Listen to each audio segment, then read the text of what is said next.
Welcome to Alcohol-Free Superpowers, the podcast for those questioning the role of alcohol in their lives and choosing clarity over conditioning. I'm your host, Jennifer Reed. We're talking truth, transformation, and what really takes to reclaim your power. Let's dive in. Well, today I have Lisa Smith. Thank you so much for joining me. The author of Girl Walks Out of a Bar.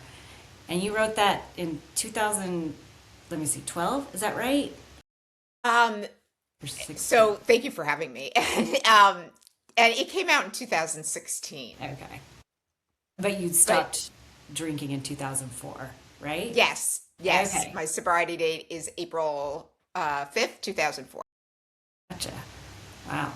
Going on 22 years. That's amazing. Coming up. Yeah. Very cool. So Yeah. when did it all start for you? I think, I never had a plan I never intended to get sober the day I got sober at all. Like if you'd asked me the night, like as I was passing out the night before, like, you think you're going to go to detox tomorrow? I'd be like, get out of here. Like, no. Yeah. But I was on the, sort of circling the drain from a 12-year spiral downward that had started when I was a first year associate at a big law firm.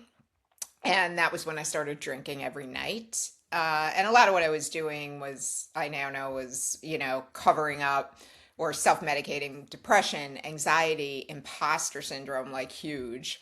And, it just kept going down, but I kept somehow being able to keep up the facade that everything was fine. And the last 18 months of my using were drinking and cocaine 24/7. Like I couldn't get out of bed without drinking, but then I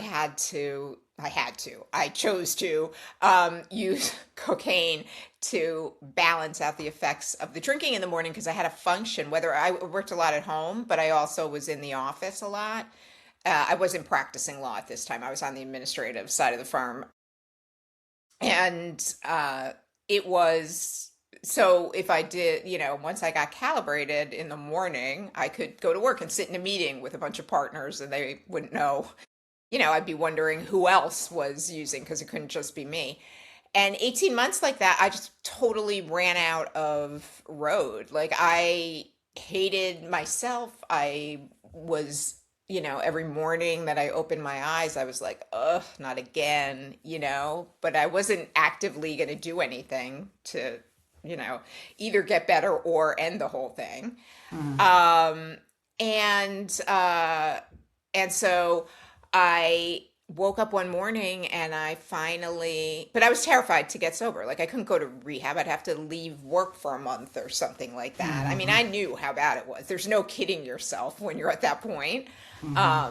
And that morning, it was a Monday morning. I'd been using all weekend. I got myself together for work and I was out the door. I was dressed. I had my makeup on. I had my laptop. I'm like, okay, go Monday morning. And I just got overcome with something, on the way to the elevator in my apartment building in New York City. And in that moment, I felt like I was having a heart attack or I had finally overdosed. And so something for all the mornings that I didn't want to, I woke up wishing I hadn't, that moment when I really thought I was going to die, I was like, I don't want to die. And so I knew the only way for me to not die was to be hospitalized at that point. So then I took a decision to go, to ask for help finally. And I really just thought I had to get detoxed, get me back to baseline and then I'll drink like a normal person was my plan. But when I got in there, I just learned so much, in the detox, and I couldn't, it was really the physical feeling at first, I was so physically sick at the end, I was throwing up blood. I was it was every morning, it was only a matter of time. And then, as I was there, I was couldn't believe how much better I felt physically. I hadn't not drank for a day in at least 10 years.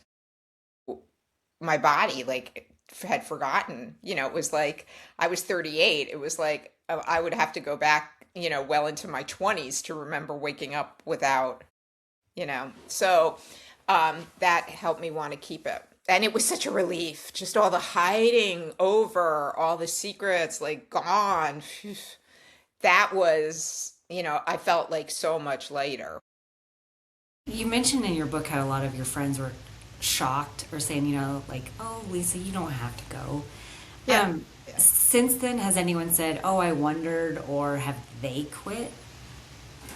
Um, so my immediate friends that were in the book, who are still my best friends, do, still were like they maintained the same position they had that day. Like, why didn't you tell us? Like, we had no idea this was this bad.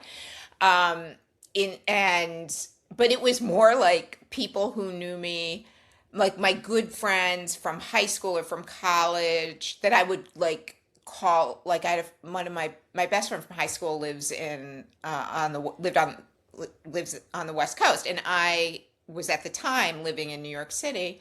And so when I'd be all like wound up at some stupid hour, I knew I could call her because she was awake. And so Okay. she would get these phone calls and she would be like, are you okay? Whatever. But she didn't really think too much about it because it didn't happen that often. But then when I told her I got sober, whatever, like, oh, okay, that makes sense. And But is there this were the only a friend you couple went of to those. Paris with? Yes. Oh, okay. Yes, Yeah. Randy. Yeah. Yeah. Very cool. Yeah. And I love that she didn't, you said, hey, you can drink on this trip. And she was like, oh, no, no, that's not what She's you like, mean. why would I? Like, you just got Yeah. out of detox, and like, I'm not really a drinker, so why would I drink? Yeah. Like, True. I was like, I'm going to ruin your trip to Paris, Like, of Uh-huh. course, how could you go to Paris? Like, to me, Paris was all about drinking Uh-huh. all the times I'd been there before. And she was just like, no, I'm going to Paris, man. I don't care about drinking, Like, so that was, yeah, that was all of it was like a revelation to me. Mm-hmm.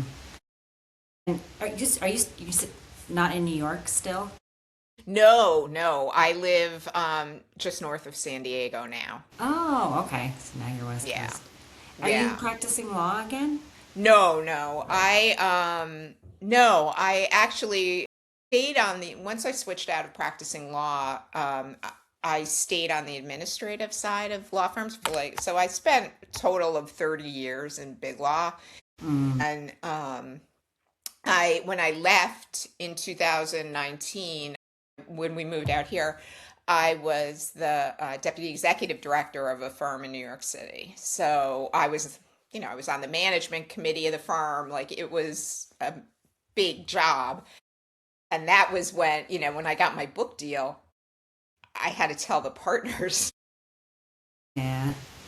nobody knew my story at my firm. I had been there at that point for about 10 years when I got my book deal, and I had been sober the whole 10 years. Okay. So, So it was a I different just, firm from when you were yes. Yeah, because originally. amazingly, when I got sober, I realized that this job that felt so taxing to me all the time, was much easier to do when I wasn't, Okay.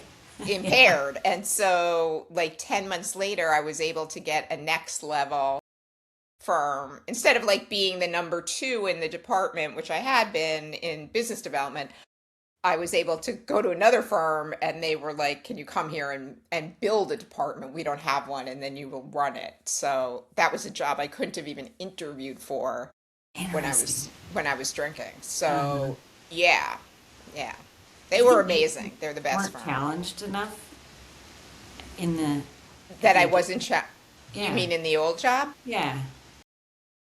I look at it as like, at that point I was so far gone that like I wasn't looking for a challenge.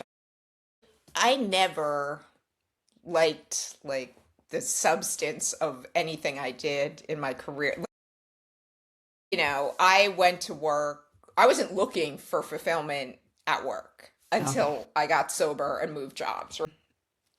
I have this, I speak a lot about about quote unquote high functioning addiction, because that's what, how I sort of get characterized. And, I think like high functioning addiction is just a myth, because you're high functioning until exactly the day you're not, right? Until the day you get a DUI, until, like, for me, cocaine could have fallen out of my bag in a meeting somewhere. Like, I could have been busted with drugs. I was walking in and out of that firm with drugs on me for like close to a year when I would bring it to work. And so, all of a sudden you're not so high functioning, right? And the other Right. piece of it is that you're only high functioning, like you're definitely not functioning at your potential, right? Mm-hmm. So when like, just to use a scale of 1 to 10, say I had a job when I was drinking that was like a 6 in difficulty. Then Mm-hmm. when I got sober, like just 10 months later, I could take a job that was like an 8 and then continue to kick that up until I was like at the top of the firm, right? I couldn't have done that. So Okay. you're high performing in a much lower level job than your potential. That's what I think. Okay, that makes sense. Yeah. So then you decide to write this book, and you mentioned at Amplify that you took a writing class, and then you have to tell, your firm like, hey, this is my past, and so and they were really cool about it, right? Yeah, so everybody, like, I started writing right out of the detox, which is Oh, you why did. like a lot of all those Okay. details are um so minute. Like, I get, because I had just walked out of there when I put it all down. And I was just writing for myself and for my family to kind of explain what was going, because no one knew, my friends, so it was for myself. But once I realized I could do it and help somebody with it, then I was like, I think I want to try to write a book. But that took 10 years of writing, right? Because I was always, all my jobs were very busy, Okay. and I'd get up at like 5 in the morning and write for an hour. And, it was never, so like I said, it took 10 years to have the draft. Because also, I didn't press myself about it. Like, No if I deadline. couldn't write or I wasn't feeling it for a month, I didn't do it. Mm-hmm. But anyway, fast forward when I got the book deal, the partner, like I said, I was on the management committee, which is like the most senior um, partners, and I was, they all knew I wrote, because I went to, like, they were the best people. I loved them, and but we never really talked about what I wrote about, because I would go to my weekly writing workshop. First, I took classes at night, like adult education, because I didn't know how to write a memoir. Sure. And then, I would go on these like writing retreats and things like that. And so when, the word kind of got around that I got a book deal, I was like, oh God, I got to go to the partners now. And so it was and this, remember, this was in 2014. So this is 12 years ago that, stigma was different then. And For I sure. was terrified, and I had no idea what the response was going to be. And so Mm-hmm. I said, hey, I'd knock on a door and be like, hey, I think you might have heard I got a book deal. And they'd be like, yeah, that's so great. Mm-hmm. And then I would walk in, shut the door, sit down, and be like, now let me tell you what it's about. Mm-hmm. And 80% of the time I would be spewing, but I was really high functioning, but I never got arrested, like all this stuff. And they would interrupt me, right? And be like, oh, my law school roommate, my, cousin, my this, everybody had somebody. And it wasn't even just that they had somebody, it was that they had questions, right? Like they wanted to Oh. talk. Like one of them, like the most senior partner says to me, or one of the most senior partners says to me while I'm talking, he cuts me off. He's like, oh, I'm glad you brought this up, because my brother-in-law just got out of rehab and he's coming for Thanksgiving. And is it okay for me to serve wine? Like, they have questions, you know? Interesting. Yeah. And it turned into these conversations, that, and look, I don't, and what the chair of the firm said to me was just incredible, which was like, listen, um I can't control how every partner in this firm is going to respond to that, to your story. But what I can tell you is from the perspective of the firm, you have 1000% support. Awesome. So, that was, but again, like that's not something everybody's able to do because Sure. I had been there for 10 years, Okay. and I had built their business development department and now they had just promoted me to, executive or deputy executive director. So, like they Mm-hmm. knew me very well, even if Mm-hmm. they didn't know this part. And none of it had taken place in their firm. I gotcha. Mm-hmm. So, Yeah. Oh, that's very cool. Um, do you, after this long, do you still crave alcohol? no, I Okay. actually don't. Um, but it's funny, like I was on a flight recently and, it was early and I had gotten, because I travel a lot, sometimes I get bumped up. And so I got bumped into first class and the um, flight attendant came around with like, you know, she's serving, she said, mimosa or sparkling, serving it around. And I was like, oh, I assumed it was sparkling water. So I was Uh-huh. like, sparkling, thanks.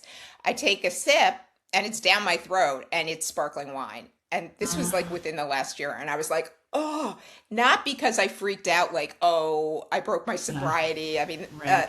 that doesn't Yeah. count. But, and I hand it right back to her, but because it tasted so disgusting in my mouth. Oh, that is a good sign. It tasted metallic and like I was shocked at how it tasted. Like sometimes so I don't miss that alcohol at all because I don't feel like alcohol is anything for me. But what I do miss and what I think, it's pretty normal to miss is sometimes you just want to be out of your head, right? Sometimes Uh, you just don't want to sit with yourself and your feelings and you're like, wish I could close this down for just like 2 hours, yeah. And so that feeling of escaping through alcohol, um, that was a fast way to do it. But now I have other ways. Mm-hmm. And, sometimes one of the things I did, I used to smoke like a chimney when I was drinking. And I quit smoking and I put that between me and a drink. Like I always have said, like I quit smoking like over 20 years ago. Um, but not for the first year. My sponsored 12 step was like, do not Don't try to do it. quit smoking Yes. this year. No. Like just don't pick up a drink. That's a perfect day. And so I always think of a cigarette as like, if I ever feel like drinking, I'm going to go buy a pack of cigarettes. And I've never had to do it. So, but I like to know it's there. Yeah. Okay. So, That's yeah, but interesting. I haven't done it. Yeah. And I would if I felt like I needed to. Yeah. Got to that. Yeah, that's fair. That's very interesting. It's like an emergency break. Yeah. You so you went to detox and then you did kind of an outpatient. How long did you do that, or are you doing anything now, or what Yeah, is? so I went from detox to doing outpatient. I should have gone away for at least a month. And I could have, but I refused because I was afraid to tell work I have to leave for a month because I figured everybody would find out and whatever. I now know that's not true, right? Like now, and now more than ever, a medical leave is a medical leave. And people now having been on the management side of law firms and seeing people take medical leaves and whatever, I don't know what they're doing. I don't know if it's mental health, if it's, Sure.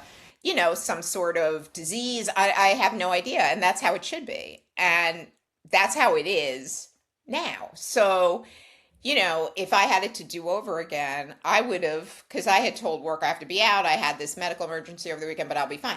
I should have said to them, I need to, I'm going to be out for a month. So I'm taking a medical leave. Mm, And they wouldn't have been able to ask me questions, but I didn't know any of that. sure. So Yeah. anyway, so I went at night, 2 nights a week after work. I agreed to go to rehab and outpatient, and I loved it. I walked in, for me, walking into that room the first time was like, oh my God, look at these people know me. Like Oh, they okay. know my brain. Like I thought it was just me. Like they get it when I say things like, I used to wish I was the dog somebody was walking at 7 o'clock in the morning as Oh, okay. I, Huh. was rolling out to get more cigarettes. Like they understood. And so I felt, completely at home in that. And I did it for, it was over a year of it. And there was a therapist, there as well. So I was going like 3 times a week for like a year between the two. And I also, started going to 12 step because this guy who I thought was the coolest because he had one day more of sobriety than I did. And I was Okay. like, I remember coming in and having 10 days and he had 11 and I was like, God, 11, I wish I had 11 days. How do you get 11 days? Like it was like that. And And he said that 12 step was cool and I should check it out. And he told me to go to Perry Street, which is a popular meeting in New York. And I went and I was like, oh, these people get me too. oh, So okay. So for you kind of did me, both. I've been 12 step all along. I don't do it like I used to. Okay. But I live in the steps. Like I don't like I like they say in 12 step, like you come for the drinking, you stay for the thinking. And it just gave me tools to really handle situations and ways to think of things that I never thought about. And a humility, like it's not all about me. I took everything so personally, and it's just not. That's cool. Are you gonna write another book? I have not about my story. Um, but I've been, like I love writing. I found out I loved writing. So the writing workshop where I wrote where I wrote the book and I joined back in about 2 years ago, 2.5 years ago. And I've been writing a novel and it's so fun. And I'm drafted it. It's done. And I'll pitch it out and stuff like that. But it's not. It's more like a personal, fun thing. Like I Mm, don't think it's not. I don't expect it to sell or anything. I don't expect it to get picked up. But um, you know, it's just like writing the first one was for me, and but was also like for the next person. Um, this one, I think, is, it's more about the sober curious kind of stuff, okay. with a Yeah. protagonist like that. But it's fun. It's just fun for me. We'll see if it goes anywhere, but Yeah. No, that's it's cool. I love it. So I love doing that. And mostly like now the writing that I'm consulting. I don't. So Girl Walks Out of a Bar was optioned for film. Oh. Yeah, and so I have the first draft right now from the screenwriters that I'm commenting on. So I'm collaborating with them on a screenplay. Awesome. But the odds of it ever getting fully made are tiny, always with those things. But it's fun. It's fun Oh, to I do bet. that. Yeah. Oh, I bet. Yeah. So now that you say that you were writing right the whole time, I mean, because like you read your book and the details are amazing. It's just like, Yeah, oh, I love it. But I'm like, thank how did you. she do that 10 years later? But I guess. Yeah, no, it wasn't. Right, right. It was fresh out because when I got out of there, the story, everybody's waiting for me with a million Uh, questions. And I was like, no, wait, I got a story to tell you. This is yeah. what just happened. It's a good story. I love the book. Thank you. So, has anyone in your friend group quit because you also quit, or do you know anyone really close to you that read your book and was like, "Yeah, me too"? Not in I mean, they weren't like me, right? Like you know, but they really grew out of it, right? We all Oh, met in our early 20s when we were all young, like lawyers, bankers in New York City. We were part of what there was a big cover story in New York Magazine around that time, and it was like, in the early 90s. It was about what they called the quote unquote urban tribe, which was all young professionals who find their core group and they, become each other's family, basically. We were each other's emergency contacts. Like we had, holidays together if one of them had to pick me up because I had dental surgery, they were there. It was all like that. And so we grew up together. And as, we became matured as adults, they phased out. A lot of people grow out. If you're not like I was, like a lot of people grow out of drinking like that. Mm-hmm. And they did. Jessica and Russell had a baby. Like people just weren't. But there are a lot of people like tangentially Mm-hmm. in my life that have been like, that have, read it, and I think they find it helpful for them maybe as a mirror, but also I was surprised at how many people found it helpful when they had someone in their life who was like Okay. that, to understand when they were like, how could you behave that way? How could this person behave that way? To give them some insight of how they might be thinking, Yeah. to help explain what was going on in the brain of someone in that position. Yeah. No, that's a good point. Well, how'd you come up with the title? That's what. I'm just- Oh, it just came to me one morning. Like It's I good. was, I love it. thanks. I was walking out. I used to walk to work, while in the years that I was writing the book. And the walk was always, I would always be thinking about like the book and like what scene needs to be there. I wrote like 1,500 pages and then had to cut it all down. I wrote so much. And so, I used to, at the end of my drinking, like there was a bar that I would stop in, on my way to the subway in the morning sometimes. Mm-hmm. And I was walking past it on the way to the subway one day because like it was one of the ones I couldn't avoid when I got sober and changed my route. And I saw somebody like walking out, and I was like walking out of the bar. I walked out, like girl walks out of a bar instead of, that's Yeah. how it came to me. Okay. I like it. Yeah, It's like kind I of a was play thinking, on I the don't whole want, jokes, you know? yeah. Well, on the bar thing with the lawyer, I don't know. It just fit. Yeah. Okay, so now the question is of the benefits. So, I mean, you've had lots of years under you, which Yeah. is great.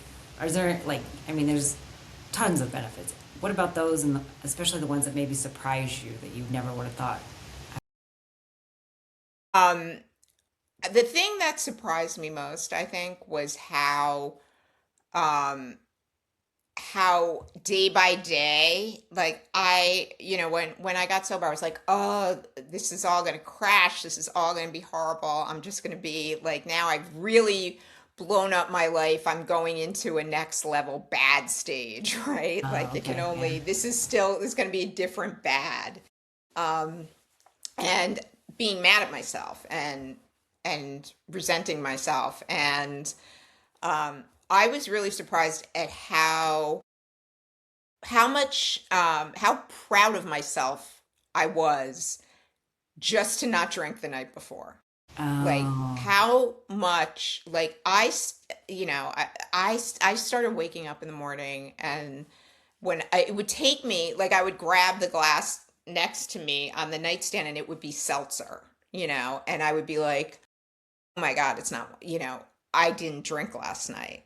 Like this is a person who didn't drink last night. And I would just say thank you. And I didn't know who or what I was saying thank you to. It was just a thank you to the universe or whatever. yeah.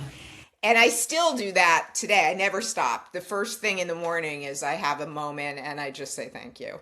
And I think the way that I was able day by day, and I think anybody could be able day by day to look in the mirror where I used to tell myself I hate you all the time, and to be able to look at it and go, here's a person who didn't drink last night, Yeah. or who didn't drink yesterday. And then it was like, this person hasn't drank in a week, and then it was just, Uh, and instead of saying I hate you every morning, like it turned into like, good for you. Like your Okay, biggest you did a good fan. thing. Like the day by day reestablishing, or maybe even for the first time in my life, finding like true self-esteem was the most surprising thing. I thought, I feared getting sober meant still hating myself and being miserable, just without alcohol. And it didn't. And that was really amazing. I mean, it was, you know, it's hard. It's not, it wasn't easy, and it's, life isn't easy. Hmm. Um, but it was when I realized it to be not a punishment, but a gift, that was really surprising. That's That a was good way not to put something it. I did not expect Yeah. it to be a gift. Yeah. No, I love that because everyone's like, oh, I don't get to drink anymore. But no, actually, you get to be Yeah. sober, you know? Yeah. It's a privilege to not feel compelled to drink. Yeah. It's I'm, it is. And um it makes you see the world around you so differently. Like all these people that, I realize that the people who are always like, hey, Lisa's here, let's drink, let's do shots, whatever. It's about them. They weren't trying to have fun with me. They wanted to do shots. Most people, I was shocked at how many people just don't pay attention. Yeah.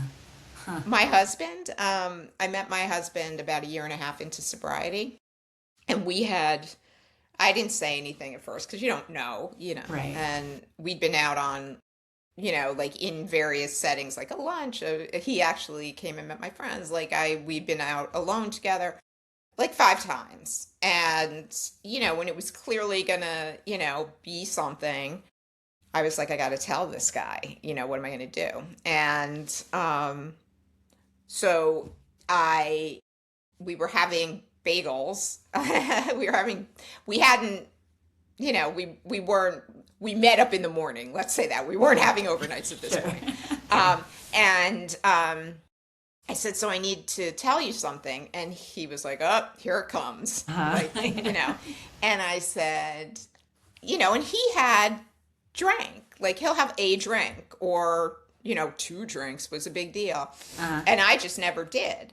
And I was like, so I'm sure you noticed I don't drink alcohol. And he looks at me and he goes, you don't? And I was like, no, I don't. Didn't you notice? He's like, yeah, but I didn't think that meant anything. Like, that you just hadn't drank whatever, Yeah. And then literally he was like, we had to think about it. I said I had an issue, and I didn't get into all kinds of detail at that point. And I said, he said, well, how long has it been? And I said, it's been about a year and a half. And he thought about it for a minute, and then he looked at me and he said, well, you'll be a cheap date. Yeah. So That's cool. that was true. And a designated driver, he goes. Yeah. Yeah, that stuff surprised me. Yeah. Huh. Yeah, because you think who's going to want to hang out with me or date me? And you also think like everybody's going to notice. Yeah. Oh, yeah. Yeah. You know what I mean? Like, Right. how could you possibly be out with me 5 times when there was alcohol available and I didn't Didn't. drink? Huh. You did Yeah. a couple times or 3 times, who knows? But you didn't even notice that I don't drink? Yeah. Like, that blew my mind. So it's probably because it doesn't consume his thoughts, like, as, right? He just doesn't focus on it. It's not a thing. Yeah. Does he still, once in a blue moon, or does he not drink? No, he drinks. He'll drink like he is, and it doesn't, it doesn't bother me. But he is somebody who is, he doesn't like grab a beer. Like if he likes to cook. So if he's cooking, like he will prepare a martini, but he takes out a measuring thing to measure the alcohol. Like I would be just give me the bottle.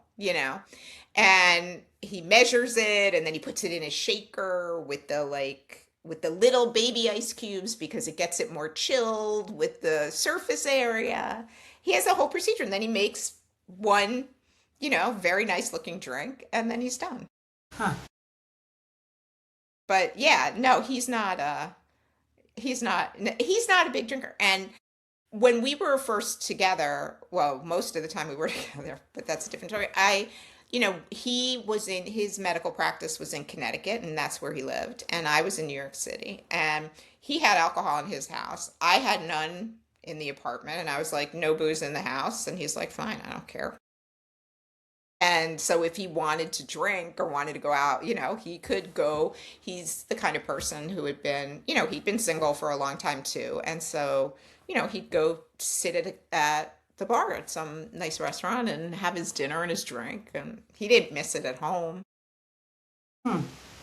Yeah. Well, that's Yeah. cool. Yeah.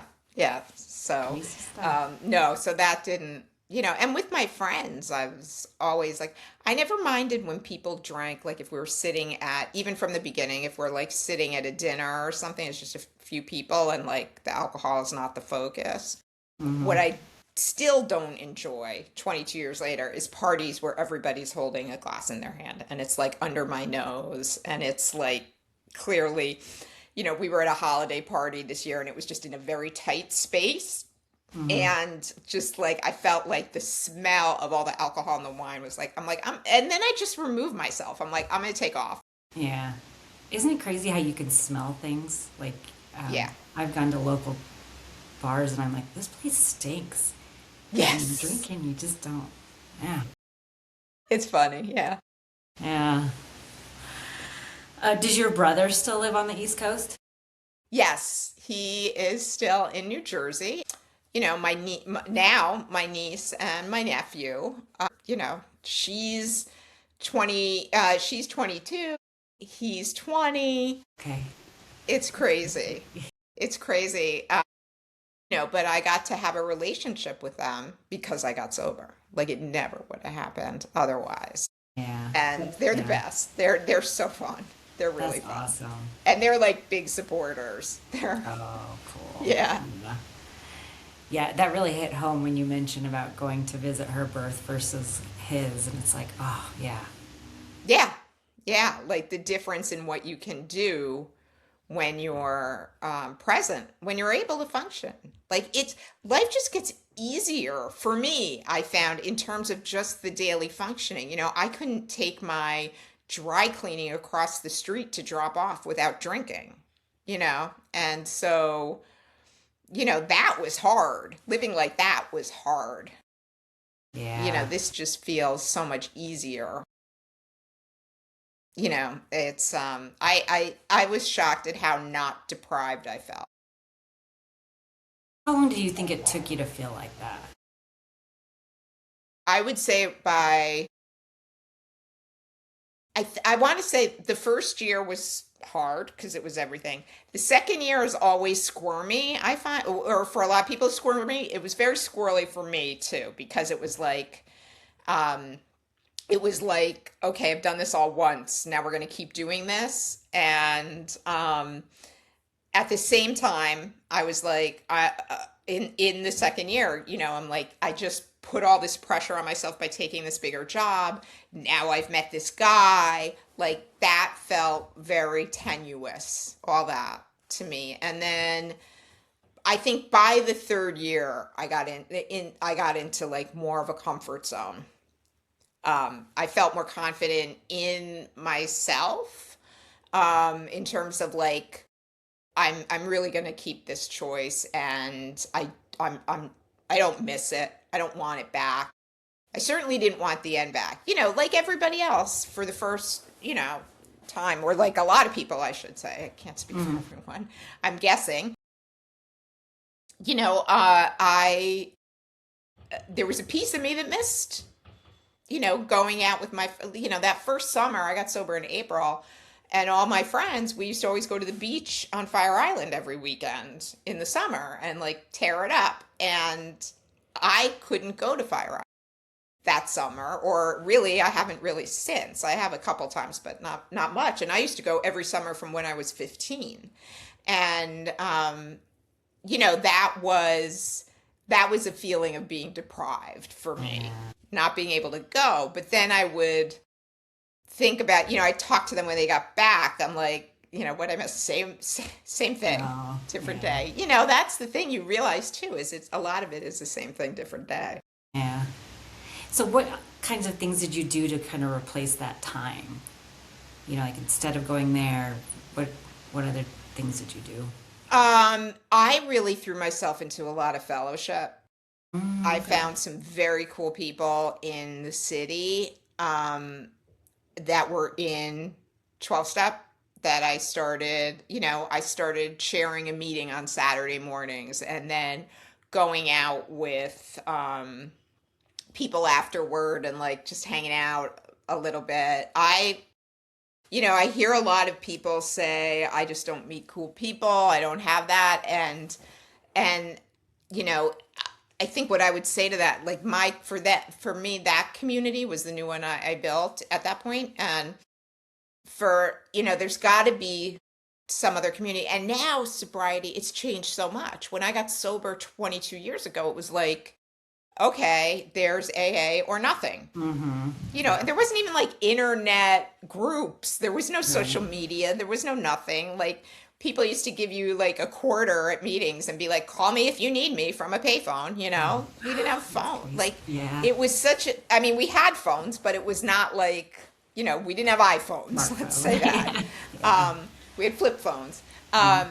And so now I think there's so much more access to cool people doing cool things in recovery all over, the world now that I think if I found myself in that position again and say I didn't find cool people in 12 step, you know, near where I lived, there's now this amazing sober tarot bar that's kind of witchy. It's called Hecate. And, you can go over there.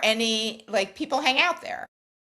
And they're like a really welcoming, like, hey, come hang out with us. And Uh-huh. they're not, you know, people having fun. Sober travel groups. You saw how many we were at this conference together. You saw how many people are doing sober travel.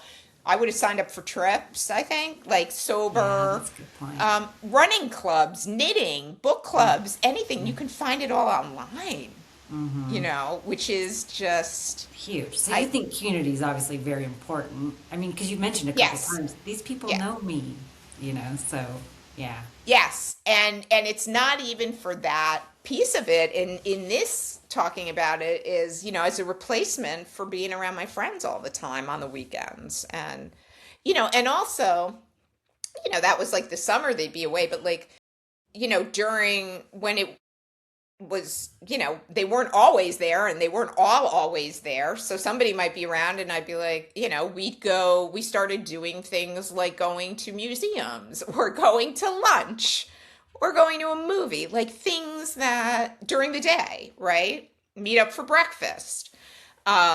Things that, to me, I lived like a vampire in New York City. Like I didn't do the day things.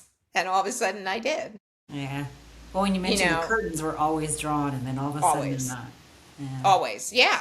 Yeah, yeah, yeah. Well, I would get paranoid like somebody would be looking cuz you could see the Empire State Building from my windows in that apartment. And I was like, people used to always say like there's cameras there that can see everything. And I would be all paranoid. Ugh, it's a hard way to live. The saying, pick your hard, right?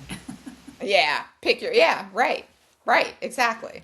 Exactly. So I think like now it's just there's like so many more options. It makes me so happy. I would have Mm. loved that. Yeah, I like the sober trip idea. I've never done that, but Yeah. well, that's all the questions that I had. Anything you want to add or speak No, on? I think that's it. I mean, I think I think it's just like look what we're doing right now. Right? We're sitting here. It's like just we're chatting with the headphones on or whatever and just being able to connect like this to me, just spending this time talking with you today is just like that makes my day better. No, it's so true, it's so true. Connection. I Tawny, my podcast partner who just stepped down and now I have a new podcast partner, but she used to always say She quoted somebody who I can't think of his name right now, but he always said the opposite of addiction is connection. And, I think that's important. I don't, do it the same way I used to, but it's just as valuable to me. So what's your podcast? So the podcast is Recovery Rocks. Okay. So I started it with Tawny Lara in 2018. Oh. And it was basically recovery and music because we both, love music. And so we did 7 years, like 300 episodes. And then she was like ready to, it's been going for a long time. And she was ready to step back from talking about her recovery all the time, which I totally get. And so I kind of still wanted to do it just because I like having that, it's fun. Podcasting is fun. Mm-hmm. And so I asked my friend Anna David, Anna David is like truly the OG. Like her book that came out in 2012 is called Party Girl. And it's fiction, but it's based on her story. Oh, right. I'll have to check it out. Okay. Like, oh my God, it's so good. What happened was when she got sober, she became a reporter on Hollywood nightlife.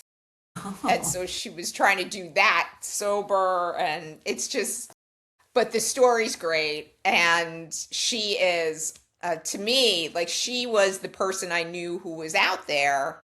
Like I would follow her because she had one of the first websites she was on. She did The Fix, and then she did After Party, which was another website. That was like, those were like the websites. When The Fix came out, it was the first one all about addiction and recovery. And so I had followed her forever, and then I stalked her when I got my book deal, and she was very kind to me, and we became very good friends. Oh, that's and awesome. So now she's doing it with me, and so we're in a transition. So we're still figuring out like exactly, how we're going to go along. But so it's different now because we talk about. Oh, like another thing, like just talking about all the communities, there's like a sober Swifties group that meets online. Really? Huh. Yes, it's called Swift Steps. And the woman who started, Julianne, is amazing. So you can be like, I love Taylor Swift and her music is part of my recovery. And now you can go to meetings together with Swifties. Like that's how much everything has changed. Yeah, totally. Yeah. So anyway, so that's the podcast. Oh, And very cool. She's great. Cool. Yeah, I'll have to check out her book. And I would love it if your book became a movie or series or whatever. That would be so awesome. If what? If your book became a movie or series. Yeah, that would be fun. I'm not, like again, it's so small of a chance, but it's fun to do this. Yeah, it's fun to dream. Anna's. It's funny because Anna's going through the same thing. Party Girl is like, I guess it's a popular thing right now to make these things or these stories. I hope so because like our stories help other people. Like that's the bottom line. Like I wish I had, when I was in the suffering of all of it, I felt so alone, like something I could identify with.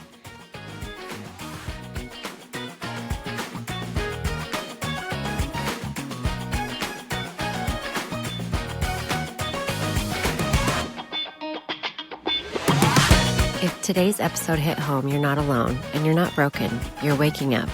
If you're ready for more honesty, more clarity, and more real talk, make sure to follow, share, or leave a review. And if no one told you today, you're powerful AF. Catch you next time on Alcohol-Free Superpowers.